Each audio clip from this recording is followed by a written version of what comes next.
यहाँ पर देखिए 2b आ गया, जबकि पहले वाला सवाल में केवल b था। फिर यहाँ पर भी देखिए 3c आ गया और पहले वाला सवाल में केवल c था।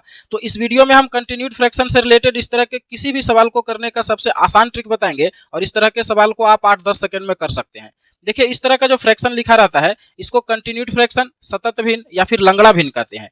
इसमें इस तरह का जो सवाल पूछा जाता है इसमें टोटल 7 टाइप के क्वेश्चन बनते हैं। जैसे इस क्वेश्चन में आप देखिए इधर सभी जगह 1 है, तो 1 के अलावा इधर सभी जगह 2, 3 कुछ भी हो सकता है। इसके अलावा सभी जगह अलग अलग नंबर भी हो सकता है, यहाँ 2 हो सकता है, यहाँ 3 हो सकता है, इस तरह से है ना। और इसमें देखिए सभी जगह प्लस का साइन है, तो यहाँ पर सभी जगह माइनस का भी साइन हो सकता है या फिर अल्टरनेट साइन भी हो सकता है, प्लस माइनस इस तरह से करके, है ना। फिर इस तरफ देखिए, इधर भी देखिए सभी जगह 1 है, तो इधर सभी जगह 2 भी रह सकता है, 3 भी रह सकता है, कुछ भी रह सकता है। इसके अलावा अलग अलग नंबर भी हो सकता है, यहाँ 2, यहाँ 3, यहाँ 5, इस तरह से अलग अलग भी हो सकता है।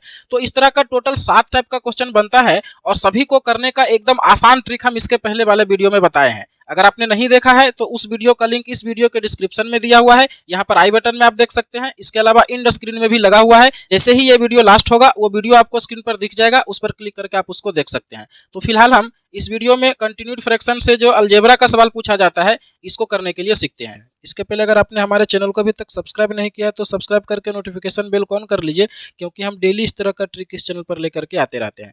तो यहाँ पर देखिए मेरा पहला सवाल है, इसमें a + b + c का वैल्यू पूछा है। तो कभी भी इस तरह का सवाल आ जाए तो आपको क्या करना है, इस फ्रैक्शन के बराबर में जो वैल्यू दिया रहेगा इसमें से जो छोटा नंबर रहेगा उससे बड़ा नंबर में भाग लगाना है ना। तो यहाँ पर देखिए 9 से भाग लगाएंगे 26 में, तो जब 9 से 26 में भाग लगाएंगे तो देखिए यहाँ पर 2 बार में लगेगा 18 और बचेगा कितना, 8 बचेगा। अब ये जो 8 बचा इससे भाग लगाना इस 9 में, है ना। तो 8 से 9 में फिर से भाग लगाएंगे, जैसे हम लोग HCF निकालते हैं। तो फिर यहाँ पर देखिए एक बार में लगेगा 8 और बचेगा 1, तो इस 1 से फिर से 8 में भाग लगाना है। तो 1 से जब 8 में भाग लगाएंगे तो फिर से 8 बार में लगेगा, तब यहाँ पर कहानी पूरा खत्म हो जाएगा।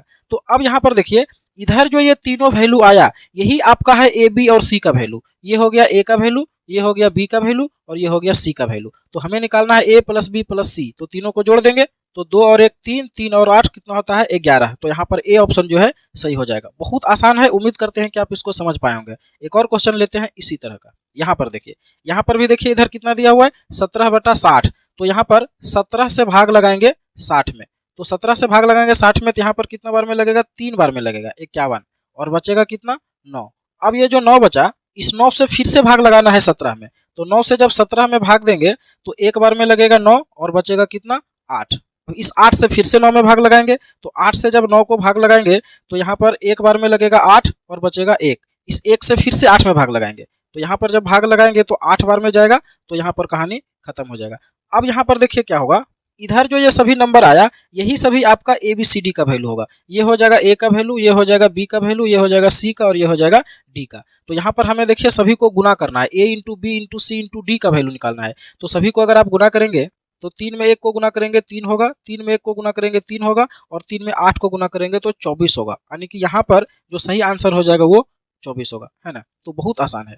अगले क्वेश्चन को यहाँ पर देखिए, यहाँ पर थोड़ा सा डिफरेंट है। यहाँ पर देखिए B के जगह में 2B है और C के जगह में 3C है, फिर भी इसको वैसे ही करेंगे। क्या करेंगे, सबसे पहले 30 से 43 को डिवाइड करेंगे, तो क्या होगा, यहाँ पर अगर हम 30 से डिवाइड करें 43 को तो देखिए सबसे पहले एक बार में लगेगा 30, तो बचेगा कितना, 13 बचेगा। तो इस 13 से फिर से 30 में भाग लगाएंगे, तो 13 से अगर 30 में भाग लगावें तो यहाँ पर देखिए 2 बार में जाएगा 26 और बचेगा कितना, 4 बचेगा। तो इस 4 से फिर से 13 में भाग लगाएंगे, तो 4 से जब 13 को डिवाइड करेंगे तो 3 टाइम्स में जाएगा 12, बचेगा कितना, 1। तो इस 1 से फिर से डिवाइड करेंगे 4 को, तो यहाँ पर 4 को जब डिवाइड करेंगे तो 4 टाइम्स में जाएगा और यहाँ पर पूरा मामला खत्म हो जाएगा। तो अब देखिए यहाँ पर क्या हुआ, ये जो नंबर आया ये हुआ A का वैल्यू और ये जो नंबर आया ना ये हुआ 2B का वैल्यू। यहाँ पर जो भी नंबर रहेगा उसी का वैल्यू ये होगा। B था तो पूरा B का वैल्यू था, अब यहाँ 2B है तो 2B का वैल्यू होगा, है ना। उसी तरह से यहाँ पर ये जो है ये 3C का वैल्यू है और ये D का वैल्यू है। तो यहाँ पर देखिए हमें A + B + C + D का वैल्यू निकालना है। तो यहाँ देखिए A का तो वैल्यू 1 हो गया, तो A की जगह में 1 हो जाएगा, प्लस B के जगह में देखिए क्या होगा, ये 2B का वैल्यू 2 है, इसका मतलब B का वैल्यू क्या हो जाएगा, 1 हो जाएगा। 2B = 2 है, इसका मतलब ये कटेगा तो 1 हो जाएगा ना, तो B का वैल्यू क्या हो जाएगा, 1 हो जाएगा, प्लस C। तो अब देखिए यहाँ पर 3C = 3 है, इसका मतलब C का वैल्यू कितना हो जाएगा, 1 हो जाएगा और D का वैल्यू कितना है, 4। तो सभी को जोड़ेंगे तो कितना हो जाएगा, तो 3 और 4 7 हो जाएगा। तो यहाँ पर C ऑप्शन जो है सही हो जाएगा। उम्मीद करते हैं कि आप इसको समझ गए होंगे अच्छे से। तो इस क्वेश्चन का आंसर आप सभी को कमेंट बॉक्स में देना है। ये भी सेम वही क्वेश्चन है। इसके अलावा कुछ और क्वेश्चन पूछा जाता है, जैसे यहाँ पर देखिए कह रहा है इसका मान ज्ञात करें, जबकि यहाँ पर ए लिखा हुआ है ना। फिर इस क्वेश्चन को देखिए, यहाँ पर ए बाई बी है और इसका वैल्यू निकालना है। तो इस तरह के सवाल को करने के लिए इसके पहले वाले वीडियो में जो हम इस तरह का सवाल बताए थे, इसको करने के लिए आपको आना चाहिए। तो यहाँ पर हम इस सवाल को करने के लिए आपको हम एक बार फिर से इस तरह का क्वेश्चन एक बार बता देते हैं।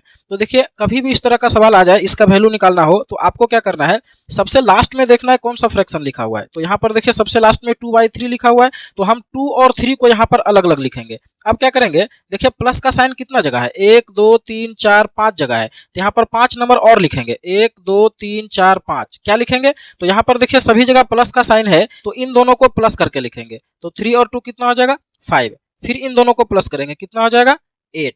फिर इन दोनों को प्लस करेंगे, कितना हो जाएगा, 13। फिर इन दोनों को जोड़ेंगे तो कितना हो जाएगा, 21 हो जाएगा। फिर इन दोनों को जोड़ेंगे तो कितना हो जाएगा, 34 हो जाएगा।